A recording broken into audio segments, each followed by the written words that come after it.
everyone, this is Pankaj Chauhan and you are watching Maths Forever. This is part 42 of class 5th super syllabus.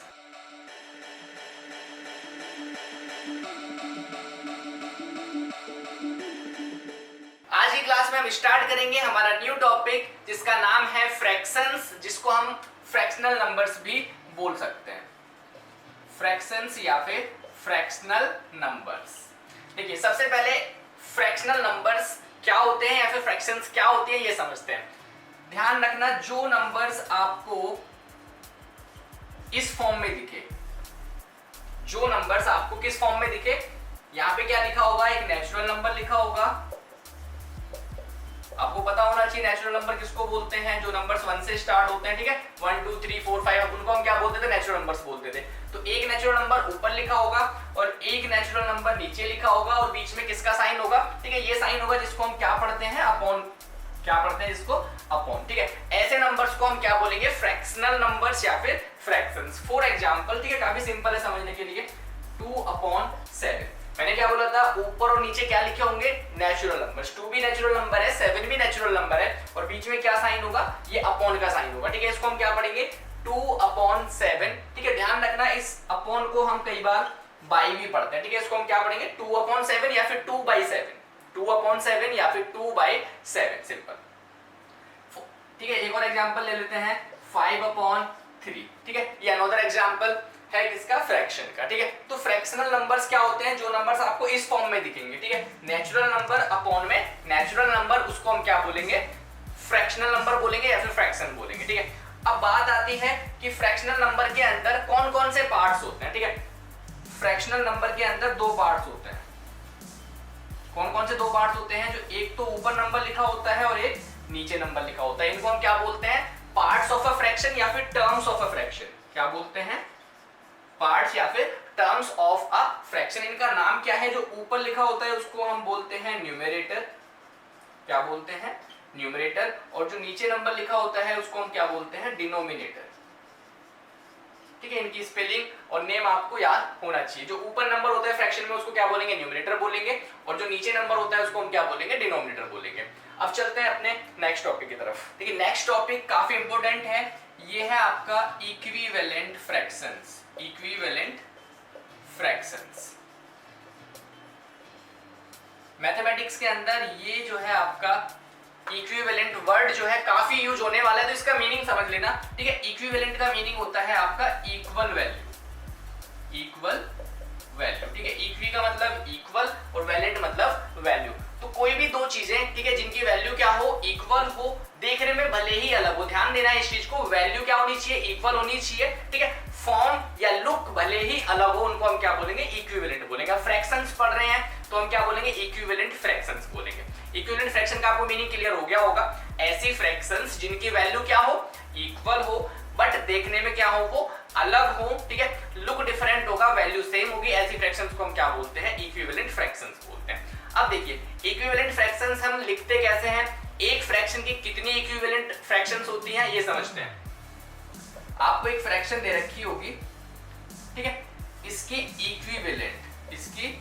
Equivalent fractions आपसे पूछी जाएंगी। तो पहले तो आपको ये पता होना चाहिए कि इक्विवेलेंट फ्रैक्शंस जो है एक फ्रैक्शन की कितनी होती हैं। आपको पता होना चाहिए कितनी होती हैं, अनलिमिटेड। आप किसी भी फ्रैक्शन की कितने इक्विवेलेंट फ्रैक्शंस लिख सकते हो, अनलिमिटेड, ठीक है, कोई लिमिट नहीं है, ठीक है। लेकिन तो अब क्वेश्चन में आपसे ऑल तो पूछेगा नहीं, क्योंकि अनलिमिटेड होती है, तो आपसे क्वेश्चन में क्या बोलेगा, 2 3 4 5 6, आपसे बोलेगा right 2 equivalent fractions of this, right 4 equivalent fractions of this, ठीक है। कुछ पूछेगा, सम पूछेगा, ऑल नहीं पूछ सकता, क्योंकि कितनी होती है, अनलिमिटेड होती है। अब ये इक्विवेलेंट फ्रैक्शंस निकालते कैसे हैं, समझना इस चीज को। आपको क्या दे रखी होगी, एक फ्रैक्शन, ठीक है, और क्या पूछेगा, उसकी इक्विवेलेंट फ्रैक्शन, मतलब आपने फॉर्म चेंज करनी है। क्या चेंज करनी है, फॉर्म, यानी लुक चेंज करना है, वैल्यू चेंज नहीं होनी चाहिए। तो फ्रैक्शन के साथ में हम ऐसा क्या करें, फ्रैक्शन के साथ में हम ऐसा क्या करें कि उसकी वैल्यू चेंज ना हो, क्या चेंज हो जाए, फॉर्म चेंज हो जाए, ठीक है। तो ध्यान देना, इसको काफी इंपॉर्टेंट प्रॉपर्टी है, नोट कर लेना, ठीक है। समझना है क्या बोल रहा हूं मैं आपको, किसी भी फ्रैक्शन, किसी भी, ठीक है, ये कोई फ्रैक्शन है, किसी भी फ्रैक्शन के न्यूमरेटर एंड डिनोमिनेटर दोनों को, न्यूमरेटर एंड डिनोमिनेटर दोनों को सेम नंबर से सेम नंबर से, ठीक है, या तो आपने मल्टीप्लाई करना है या फिर आपने डिवाइड करना है। ध्यान देना है किसी भी फ्रैक्शन के न्यूमरेटर और डिनोमिनेटर दोनों को सेम नंबर से मल्टीप्लाई या डिवाइड करने से उसकी वैल्यू चेंज नहीं होती। इट मींस फॉर्म चेंज होती है, और ऐसी फ्रैक्शंस जिनकी फॉर्म अलग हो वैल्यू सेम, उनको क्या बोलते हैं? इक्विवेलेंट फ्रैक्शंस बोलते हैं। तो किसी भी फ्रैक्शन की इक्विवेलेंट फ्रैक्शन लिखने के लिए आप क्या करोगे? उसके न्यूमरेटर और डिनोमिनेटर दोनों को सेम नंबर से हम क्या कर सकते हैं? मल्टीप्लाई भी कर सकते हैं, ठीक है, और डिवाइड भी कर सकते हैं। लेकिन मैं आपको सजेस्ट करूंगा कि किसी फ्रैक्शन की अगर आपको इक्विवेलेंट फ्रैक्शंस लिखनी हो तो आप उस फ्रैक्शन के न्यूमरेटर एंड डिनोमिनेटर दोनों को सेम नंबर से मल्टीप्लाई करना है, ठीक है। डिवाइड भी करोगे कोई प्रॉब्लम नहीं है, लेकिन आपने करना क्या है? मल्टीप्लाई करना है, और क्या लिख देनी है? इक्विवेलेंट फ्रैक्शंस, ठीक है। एग्जांपल से आपको बहुत अच्छे से क्लियर हो जाएगा कि इक्विवेलेंट फ्रैक्शंस कैसे लिखते हैं और ये प्रॉपर्टी क्या है। ये क्वेश्चन इस टाइप से आएगा। क्वेश्चन है राइट 4 फ्रैक्शंस, राइट 4 फ्रैक्शंस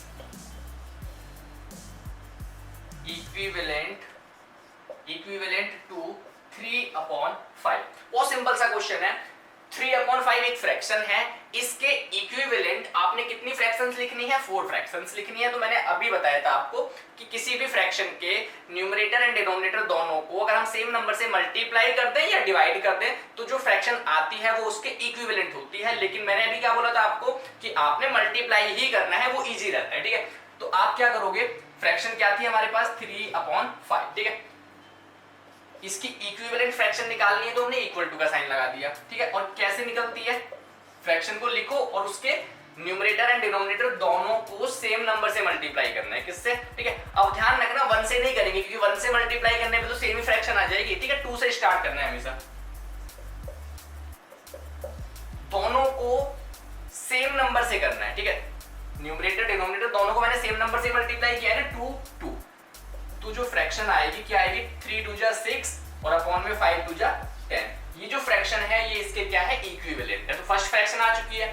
अब देखिए सेकंड फ्रैक्शन अगर निकालनी थी हमें तो इस बार हम किसी और नंबर से मल्टीप्लाई कर देंगे। 2 से कर दिया था, 3 से कर देते हैं, ठीक है। सेम नंबर से दोनों जगह मल्टीप्लाई कर देंगे। क्या आ जाएगा? 3 3 जा 9 एंड 5 3 जा 15। एक और इक्विवेलेंट फ्रैक्शन आ गई। इस बार हम 4 से मल्टीप्लाई कर देंगे।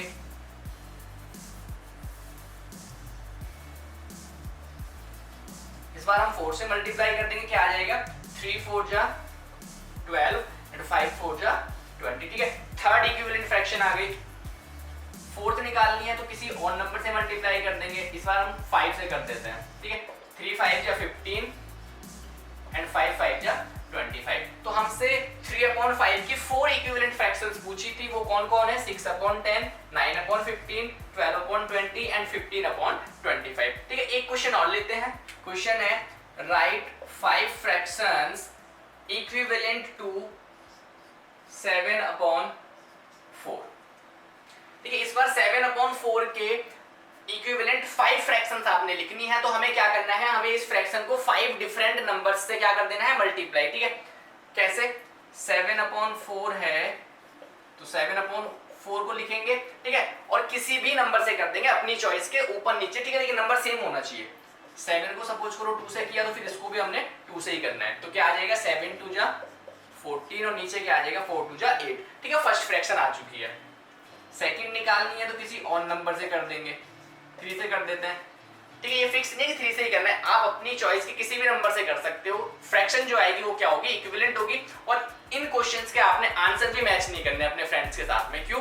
क्योंकि ऐसे क्वेश्चंस के अनलिमिटेड आंसर्स होते हैं, ठीक है। तो मैच हो या ना हो जरूरी नहीं है। इसको मल्टीप्लाई करोगे क्या आ जाएगा? 7 3 जा 21 एंड 4 3 जा 12, ठीक है। सेकंड इक्विवेलेंट फ्रैक्शन आ गई। अब थर्ड लिखनी है तो 7/4 को किसी और नंबर से मल्टीप्लाई कर देंगे, ठीक है। 4 से कर दिया इस बार तो 7 4 जा 28 एंड 4 4 जा 16। फिर नेक्स्ट किसी और नंबर से मल्टीप्लाई कर देंगे। 5 से कर देते हैं। 7 5 जा 35 एंड 4 5 जा 20, ठीक है। एक और निकालनी है तो हम इस बार 6 से कर देते हैं। 7 6 जा 42 एंड 4 6 जा 24। तो इस तरीके से ये 5 फ्रैक्शंस आ जाएंगी जो कि इसके इक्विवेलेंट होगी, 7/4 के इक्विवेलेंट होगी। अब एक क्वेश्चन आपको करना है। क्वेश्चन लिखो right 3 fractions, write 3 fractions equivalent to 6/11। देखिए आंसर आ गया होगा सभी का, 6/11 था, ठीक है। इसकी इक्विवेलेंट फ्रैक्शंस लिखनी थी तो हमें क्या करना था, हमें न्यूमरेटर और डिनोमिनेटर दोनों को सेम नंबर से मल्टीप्लाई करना था। तो हमने इसको भी 2 से कर दिया और 11 को भी 2 से कर दिया, क्या आ जाएगा 12/22। फर्स्ट इक्विवेलेंट फ्रैक्शन आ गई, ठीक है। सेकंड निकालनी थी तो हमने 3 से कर दिया इस बार, 6 3 जा 18 एंड 11 3 जा 33। थर्ड निकालनी थी तो इस बार किसी और नंबर से मल्टीप्लाई कर देंगे, सपोज दैट 4 से कर दिया, 6 4 जा 24 एंड 11 4 जा 44, ठीक है। तो ये आंसर्स आए हैं। अगर आपने किसी और नंबर से मल्टीप्लाई किया है तो वो भी आपका आंसर क्या होगा, सही होगा। मैंने बोला था इन क्वेश्चंस के आंसर्स आपने मैच नहीं करने होते क्योंकि अनलिमिटेड आंसर्स हैं, हर एक बच्चे का अलग अलग भी हो सकता है और सभी के सही भी हो सकते हैं। फिर आई होप कि इस क्लास के टॉपिक्स आपको समझ आ गए होंगे कि फ्रैक्शंस क्या होती हैं, ठीक है, उसके टर्म्स क्या क्या होते हैं और इक्विवेलेंट फ्रैक्शंस होती क्या है और उन्हें निकालते कैसे हैं।